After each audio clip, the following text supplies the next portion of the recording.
Hello everyone, তোমরা সবাই ভালো আছো তো? আমরা সবাই খুব ভালো আছি। প্রবাসী টিঙ্কু চ্যানেল থেকে তোমাদের সবাইকে অনেক ভালোবাসা আর শুভেচ্ছা। মর্নিং ওয়াক করতে বেরিয়েছি। দূর থেকে সান ফ্রান্সিসকোর পুরো বিল্ডিংগুলো দেখা যাচ্ছে। আর রাস্তাটা দেখেছো কীরকম ঢালু, একেবারে পাহাড়ি রাস্তা। দেখতে পাচ্ছ কি না জানি না, কিন্তু এরকমই এখানকার রাস্তাঘাটগুলো। আর সকালবেলাটা কিছুটা গোল্ডেন কালারের স্কাই। এখানে বাড়ির বাইরে লোকে যে শুধু গাছ রাখে তা না, সেটা আবার শৌখিনভাবে সেটাকে ডেকোরেট করে রাখে। দেখতে কিন্তু ভারী ভালো লাগে। সকাল হোক বা বিকেল হোক, সব সময় আমি দেখেছি এখানে মানুষ তাদের কুকুরকে নিয়ে ওয়াকে যায়, যেটা রিয়েলি প্রশংসনীয়। আজকের ভিডিওটাতে আমি আমাদের এখানে কিভাবে রোড ক্লিনিং হয় সেটার উপরেই কিছুটা দেখাবো। তোমরা জানিও তোমাদের সিটিতে বা তোমাদের লোকালিটিতে স্ট্রিট ক্লিনিং কীরকমভাবে হয়, আমারও খুব জানতে ইচ্ছে করবে।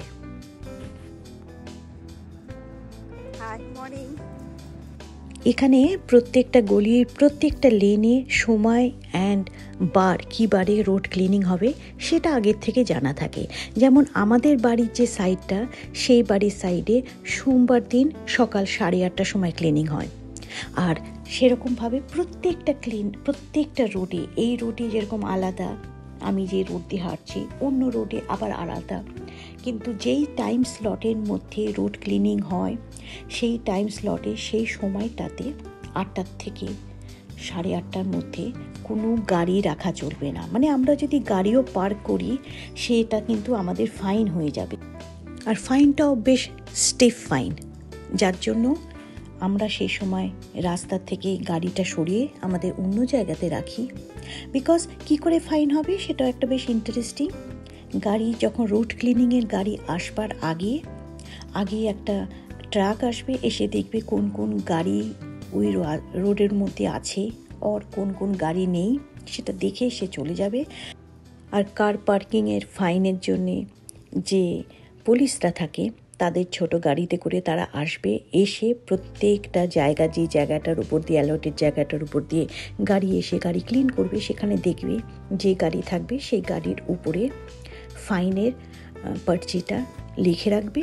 প্লাস অনলাইনেও সেই নোটিফিকেশনটা চলে যাবে যে তোমার $এত ফাইন হয়েছে। এরকমই হচ্ছে সিস্টেম। তো তার জন্য আমরা কখনোই রোডে, যদি গ্যারাজ পার্কিং থাকে তো আলাদা, যদি রোডে, এখানে মোস্টলি রোডেই পার্ক করা হয়, যদি রোডে পার্কও করা হয় তাহলে সেই অ্যালটের সময়টাতে আমাদের গাড়ি সরিয়ে অন্য জায়গায় রাখতে হবে। স্ট্রিট ক্লিনিংয়ের যে স্লটটা সকাল 8টা থেকে 8:30, তার অনেক আগে আমি হাঁটতে বেরিয়ে যাই।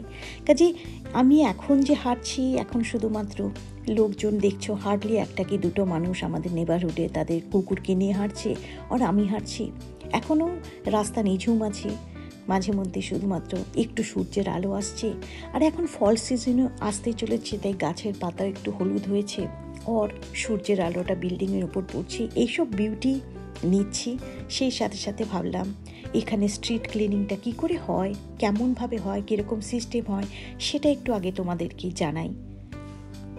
এখন শীত তো আসতে চলেছে, কাজেই এখন যদি বা করে একটু আধটু ফুল দেখতে পারছো, এরপরে আমার কোনো ব্লগে হয়তো সেটাও আর চোখে পড়বে না, কারণ সব ফুলই ঝরে যাবে, সব পাতাও ঝরে শুকনো হয়ে যাবে পুরো। এখানে অবশ্য আমাদের বরফ পড়ে না, কাজে সেই বরফের ভিউটা হয়তো আমি তোমাদেরকে দেখাতে পারবো না। গত বছর ছিলাম ক্যানাডাতে আমার ছেলে মেয়ের কাছে, তখন বরফটা উপভোগ করেছি। কখনো হয়তো সেই পুরনো ভিডিওগুলো তোমাদেরকে দেখাতে পারি। বাট এখানে আমরা যেখানে থাকি সান ফ্রান্সিসকোতে, এখানে শুধু পাতা ঝরা দেখা যাবে, রাস্তায় পাতা ভরে থাকে, ড্রাই পাতা, গাছের পাতা শুকিয়ে যাবে, দ্যাটস অল।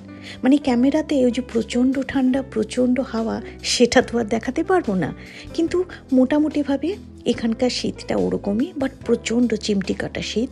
যেহেতু আমরা কোস্টাল এরিয়াতে থাকি, এক মুহূর্তের জন্য যেন বাইরে টুপি না পরে থাকা যায় না, হাওয়াতে মনে হয় শরীর কেঁপে ওঠে। দূর থেকে আমাদের বিল্ডিংটাতে সান ফ্রান্সিসকোর যে ল্যান্ডমার্কগুলো দেখছো, সেগুলোতে আস্তে আস্তে সূর্যের আলোর কালারও যেন চেঞ্জ হয়ে যাচ্ছে। আমাদের নেভারহুডেরই একটি বাড়িতে লেবু গাছে ভরে থাকে, এখানে লেবু গাছ অনেকের বাড়িতেই থাকে। আরও বিউটি হচ্ছে এই লেবু গাছের কিছু লেবু মাটিতে পড়ে থাকে ছোটোবেলার মতন। মাঝে মধ্যে যদি পড়ে থাকে, রাস্তায় পড়ে থাকে, একটা কি দুটো লেবু নিয়ে আসি শখের মতন করে। মনে পড়ে যাচ্ছিল ছোটোবেলায় যেভাবে গাছের থেকে ফুল পাড়তাম। রোড ক্লিনিংয়ের আগে এই গাড়িটা এসে গিয়েছে। গাড়িটা এসে কিছুক্ষণ আগে যে বলেছিলাম দেখছে যে কোনো গাড়ি আছে কি না। আর এই হচ্ছে আমাদের টিকিটিংয়ের গাড়ি অফিসার, দেখছে রাস্তাতে কোনো গাড়ি আছে কিনা। দেখেছো রাস্তা পুরোপুরি ফাঁকা, সামনে সাদা একটি গাড়ি এখনও পার্ক করে আছে, হয়তো সেই গাড়িতে ফাইন দেবে। একটা গাড়ি নয়, দুটো কার পার্কিংয়ে যে ফাইন করার যে টিকিটিংয়ে অফিসারদের গাড়ি, দুটো গাড়ি এখানে চলে এসেছে। আর অ্যাকচুয়ালি 4টে লেনের মধ্যে গাড়ি থাকে, আমাদের সাইডটা এখন একেবারে খালি, বুঝতেই পারছো। এই যে আরেকটা গাড়ি এসে গিয়েছে টিকিটিংয়ে, যেটা কিনা বাঁদিকে চলে গেল।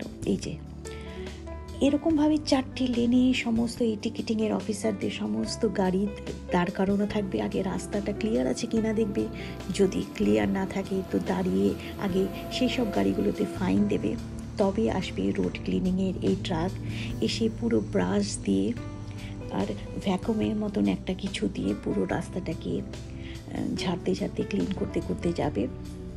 আর দেখতে পেয়েছো নিশ্চয়ই পুরো রাস্তা কিন্তু ফাঁকা, আমাদের সেক্টরটা পুরোটা ফাঁকা, কোনো গাড়ি থাকবে না। এরকমভাবেই এখানে ফাংশন হয়। আর শুধু এটা আমাদের লেনে হবে, অন্য কোনো লেনে নয়। অন্য কোনো লেনে আবার যেই সময় স্লট করা আছে, যে বারে স্লট করা আছে, সেই বারে থাকবে। এই হলো আমাদের রোড ক্লিনিংয়ের একটা সার্ভিস। তা ভাবলাম তোমাদেরকে একটু জানাই। এই এখন ক্লিন করে চলে যাচ্ছে অন্য কোনো গলিতে, যেই গলিতে এর শিডিউলটা আছে সেইখানে গিয়ে আবার ক্লিন করবে, অন্য কোনো জায়গাতে যাবে না, অন্য কোনো লেন ক্লিন করবে না। স্ট্রিট ক্লিনিংও হয়ে গিয়েছে। আস্তে আস্তে সব বাচ্চারাও যেন স্কুলে যাচ্ছে, মানুষরা সব হাঁটাচলা করছে, বাবা তার বাচ্চাকে নিয়ে স্কুলে যাচ্ছে, কেউ সাইকেলে করে কাজে যাচ্ছে। দিন শুরু হয়ে গেছে। এখন চলো আমিও বাড়ি যাই তোমাদেরকে সাথে নিয়ে। সর্ষে বেটেছিলাম নুন দিয়ে, একটু কাঁচা লঙ্কা দিয়ে, আর অল্প একটু দই দিয়ে বেটে এরকম হয়েছে। আর বেগুনটাকে ছোট ছোট বেগুন 4 টুকরো করে কেটে নিয়েছি। এই বেগুনটাকে সর্ষে আর দই দিয়ে করব। এটা বেশ মাখা মাখা করে খেলে তোমার ধরো মুসুরির ডাল দিয়ে গরম ভাতের সাথে যেমন ভালো লাগে, আবার রুটি, পরোটা বা লুচির সাথেও খুব ভালো লাগে। তো আজকে আমি এটা করেছি। আমার এটাকে একটুখানি তেল দিয়ে ভেজে নিয়েছি। আমার কাছে ডাল ছিল, কাজে ডাল আর আলাদা করে করিনি। বেগুনটা একটু ভাজা ভাজা হলে, মানে একটু ব্রাউনিশ, পুরোপুরি ভাজবো না, এই যে এরকম টাইপের ব্রাউনিশ হলে উঠিয়ে রেখে দিয়েছি। ভেতরটা অটোমেটিক্যালি সফট হয়ে যায়। তারপরে কালো জিরে ফোড়ন দিলাম, পেঁয়াজ দিলাম, কালো জিরে ফোড়ন, পেঁয়াজ, তার মধ্যে একটু একটা কি দুটো কাঁচা লঙ্কা দিয়েছিলাম। একটু ভাজা ভাজা হয়ে গিয়েছিল। তারপরে টমেটোটা দিয়েও ভালো করে নাড়াচাড়া করলাম, বেশ ভালো করে নাড়াচাড়া করেছি। তার মধ্যে একটু হলুদ দিয়েছি, লঙ্কার গুঁড়ো একেবারেই দিইনি। আর এই যে পেস্টটা করেছিলাম সর্ষের, সেই সর্ষের পেস্টটা দিয়েছি। দিয়ে নাড়াচাড়া করে ভাজা ভাজা বেগুনটা দিয়ে ওটাকে দিয়ে বেশ কিছুক্ষণ রাখলাম, যাতে বেগুনের মধ্যে পুরো মশলাটা চলে যায়। ওপর দিয়ে ধনেপাতা দিলাম। ব্যাস হয়ে গেছে আমার সর্ষে দই দিয়ে বেগুন। খুবই মুখরোচক, আমাদের তো খুবই ফেভারিট। আজ তাহলে এখানেই রাখি বন্ধুরা, খুব তাড়াতাড়ি আবার একটা নতুন ভিডিও নিয়ে আসবো তোমাদের সামনে। Till then stay happy, stay healthy and stay positive. Love you all.